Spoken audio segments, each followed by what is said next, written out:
सूरत के उमरा पुलिस थाना इलाके की घटना। गुर्दर रोड के पास सुभाष नगर की घटना। 1.5 साल की एक लड़की के ऊपर लोहे का एंगल गिरने से इलाज के दौरान मौत हो गई। ये घटना तब हुई जब बंगले का काम चल रहा था। सूरत की उमरा पुलिस ने आकस्मिक मौत का मामला दर्ज किया और आगे की कार्यवाही हाथ ली। जोड़े रहो हमारी साथे। ताजा समाचार जोवा कलम की दास्तान न्यूज चैनल साथे। पंकजभाई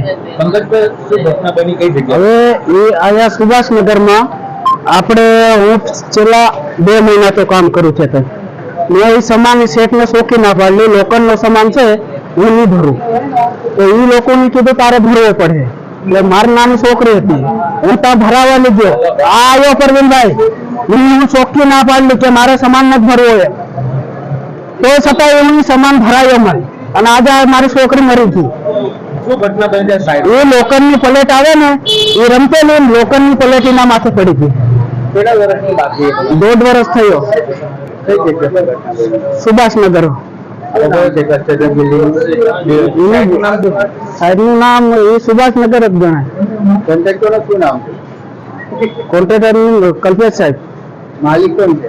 માલિક ખબર નથી। ઘટના બની ત્યારે ખાનગી હોસ્પિટલ ગઈ ગયા શું ઘટના બની? ના ડાયરેક્ટ અહીંયા જ લાવ્યા। અહીંયા ત્યારે ડોક્ટરે શું કીધું? ડોક્ટરે ના પાડી દીધી નહીં બચે અમારથી। તમારી કોઈ બીજા સંતાન છે કે ના એક જ છે સાહેબ। આ ઘટના લઈને તમારું શું કેવું છે?